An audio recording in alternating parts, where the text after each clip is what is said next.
এক ভাই কমেন্ট করেছিল যে বাজির পায়রার মধ্যে কি কি ধরনের বাজির পায়রা পাওয়া যেতে পারে বা কি কি স্টাইলের বাজি হয়, তো সেই সম্বন্ধে একটা ভিডিও বানিয়ে দিতে।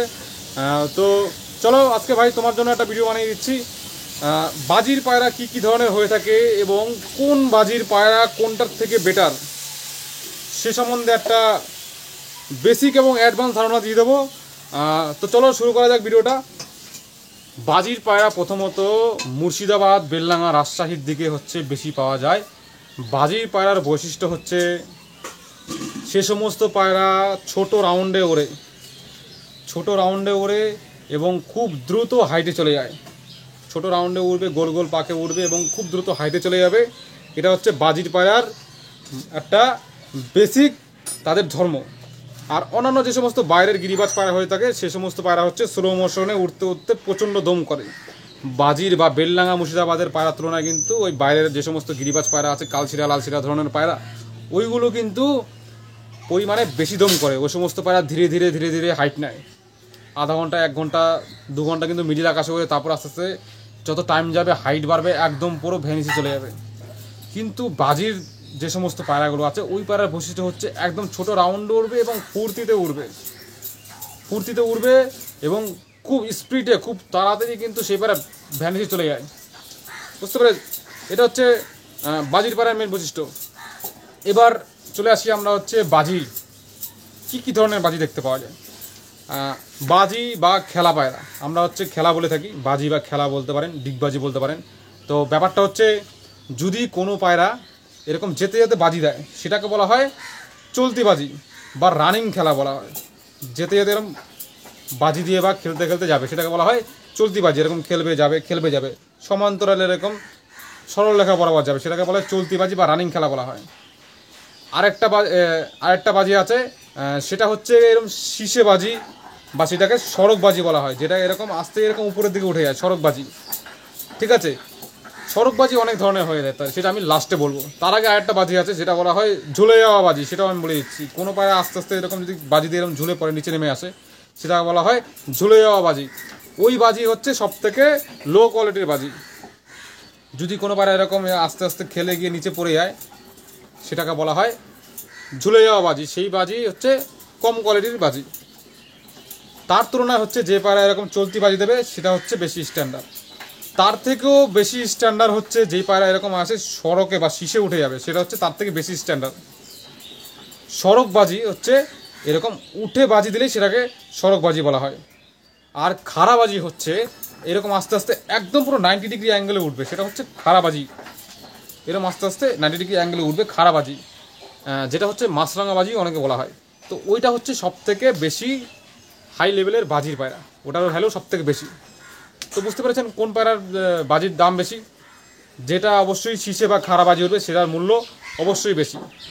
ঝোলা বাজির থেকে চলতি বাজি ভালো, তার থেকে বেশি ভালো হচ্ছে সড়ক বাজি বা শীষে বাজি। এটা হচ্ছে একটা বেসিক ধারণা। এবার এই বাজির মধ্যে কিছু অ্যাডভান্স লেভেলে আমি বলে দিচ্ছি, এটা অবশ্যই শুনে রাখুন। তাহলে কিন্তু যারা নতুন বা যারা বাজির পায়রা করবেন ভাবছেন তাদের কিন্তু অনেক হেল্প হবে। এরপরে কিন্তু আপনারা এই ভিডিওটা দেখলে পরে আপনাদের আর কেউ কিন্তু ঠকাতে পারবে না, এক বাজি বলে অন্য বাজি কিন্তু দেখাতে পারবে না। তো প্রথমে একটা জিনিস বলে দিই, চলতি বাজির মধ্যে কিছু বিষয় আছে।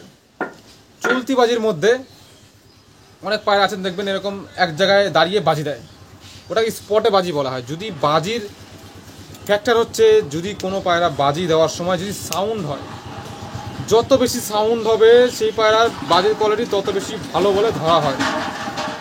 বুঝতে পেরেছেন? সেটা যদি চলতি বাজিও হয়, যদি সাউন্ড বেশি হয় তাহলে কিন্তু সেটার ভালো লেভেল আছে। এবার একটা বিষয় আছে, যদি কোনো পায়রা এরকম যেতে যেতে বাজি দিয়ে ডাইরেক্ট উঠতে থাকে সেটা চলতি বাজি, কিন্তু এরকম আস্তে আস্তে যদি জায়গায় দাঁড়িয়ে বাজি দিতে থাকে সেটা বলা হয় দাঁড়িয়ে বাজি। এক জায়গায় দাঁড়িয়ে বাজি, ওইটা কিন্তু কমা কোয়ালিটির বাজি না, ওটা কিন্তু ভালো কোয়ালিটির বাজি। যে কোনো পায়রা এক জায়গায় স্টেবল হয়ে যদি বাজি দেয় সেটা কিন্তু ভালো লেভেলের বাজির পায়রা, এটা অবশ্যই মাথায় রাখবেন। তো চলতি বাজির মধ্যে বা স্পট বাজির মধ্যে কিছু ফ্যাক্টর আছে। যদি কোনো পায়রা এরকম এসে এরকম বাজি দেয় সেটা থেকেও বেশি ভালো যদি এরকম খাড়া হয়ে বাজি দেয়। উঠবে না, কিন্তু উঠলে তো সেটা সড়ক বাজি হয়ে গেল।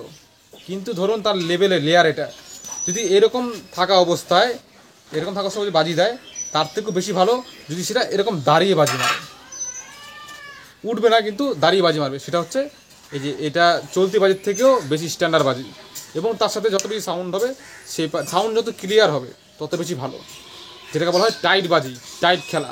টাইট যত বাজি হবে সে বাজির মূল্য তত বেশি হবে, বুঝতে পেরেছেন? এরপরে আমরা চলে আসি সব থেকে পপুলার এবং সব থেকে ভেরি ভেরি ইম্পর্টেন্ট, সেটা হচ্ছে সড়কবাজি এবং খাড়াবাজি।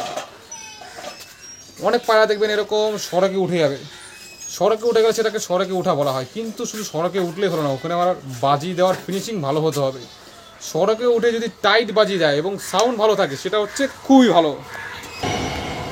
এবার সড়কে উঠে টাইট বাজি এই ধরনের পায়রা কিন্তু খুব কম পাওয়া যায়, যদি পেয়ে যান তাহলে ছাড়বেন না। এবার সড়কে উঠে যদি সে পায়রাটা কোনো রকম সাউন্ড ছাড়া বাজি দেবে তাহলে কিন্তু সেটা তুলনামূলক একটু কম লেভেলে ধরা হবে, কারণ সাউন্ড হচ্ছে বাজির মূল পয়েন্ট।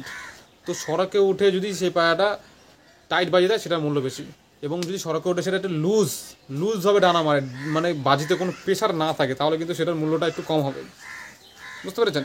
এটা কিন্তু সড়কবাজির মধ্যে অবশ্যই খেয়াল রাখতে হবে। অনেক পায়রা দেখবেন এরকম। আর চারটা জিনিস হচ্ছে এরকম সড়কে যত বেশি উঠবে, যেই পায়রা বেশি সড়ক নেবে, বেশি উপরে উঠবে এরকম লম্বা, সেই পায়রা কিন্তু কোয়ালিটি তত বেশি ভালো হয়।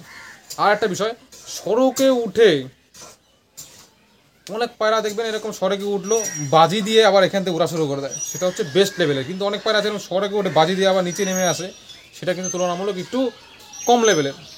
এগুলো আমি পার্থক্যগুলো একদম ভালোভাবে সব বুঝিয়ে দিচ্ছি। কিন্তু এরকম আস্তে আস্তে যদি উপরে উঠে গিয়ে বাজি দেয় কিন্তু আবার সেখান দিয়ে উড়া শুরু করে দেয়, তাহলে সেটা হচ্ছে বেস্ট। অনেক পায়রা দেখবেন সড়কে উঠে বাজি দিয়ে আবার এরকম নেমে আসে, সেটা কিন্তু একটু কম লেভেলের বাজি। তো মূল লক্ষ্য রাখতে হবে বাজি দিয়ে যতটা উঠবে ওইখান থেকে আবার উড়া শুরু করতে হবে, হ্যাঁ, এটা অবশ্যই মাথায় রাখতে হবে।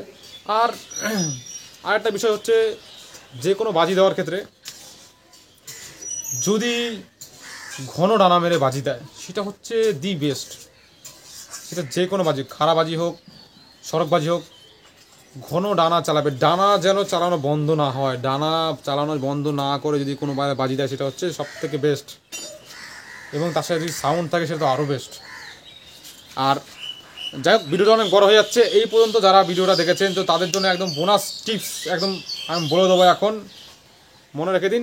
পুরো ভিডিওর মধ্যে এগুলো হচ্ছে জ্যাকপট পয়েন্ট বলে দেবো 2-3টে এখন, কারণ যারা তখন ধরে কষ্ট করে ভিডিওটা দেখছে তাদের জন্য অবশ্যই তো কিছু থাকা উচিত। পায়রা বাজি দেওয়ার আগে বা বাজি দেওয়ার সময় যদি কোনো পায়রা ডানার সামনে পিছনে বাড়ি দেয়, সাউন্ড হয়, সেটা হচ্ছে সবার আগে তুলে নেবেন। ও পায়রা হচ্ছে বিডার লেভেলের পায়রা হয়, সামনে পিছনে ডানার আওয়াজ হবে, সেটা হচ্ছে বেস্ট।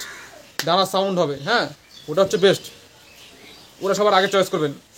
আরেকটা বিষয় হচ্ছে যখন পায়রাটা বাজি দেবে, বাজি দেওয়ার সময় যেন একদম সেই পায়রার স্টেবল থাকে একই জায়গায়, একদম সপাটে বাজি মারবে, এটা দেখবেন। আর আরেকটা বিষয়, খাড়া বাজি পায়রা হচ্ছে গিয়ে সব থেকে বেস্ট, সেটা হচ্ছে এরকম এসে এরকম স্ট্রেট খাড়া উঠে যাবে 90 ডিগ্রি অ্যাঙ্গেলে, ওটা তো সব থেকে বেস্ট, ওটা পেলে তো কোনো কথাই হবে না। কিন্তু মূল ফ্যাক্টর একটাই, বাজির জন্য একটা সাউন্ড হয়, এগুলো অবশ্যই খেয়াল রাখবেন। যাই হোক, আজকের ভিডিও এই পর্যন্তই, কারণ অনেক কিছু আছে, অনেক ডিটেলস আছে, অনেক এর মধ্যে সিক্রেট ব্যাপার আছে যেগুলো কিনা একবারে বলা সম্ভব না, বহুত গভীর ব্যাপার এগুলো। তো যদি আপনারা কেউ কমেন্ট করেন আমি আরও এই বিষয়ে আরও ভিডিও বানিয়ে দেবো, কমেন্টের উপরে চলবে ভিডিও, ঠিক আছে? আপনারা যেমন কমেন্ট করবেন সেই হিসাবে আমি কিন্তু ভিডিও বানিয়ে দেবো। চলুন পরবর্তী ভিডিওতে আবার দেখা হবে।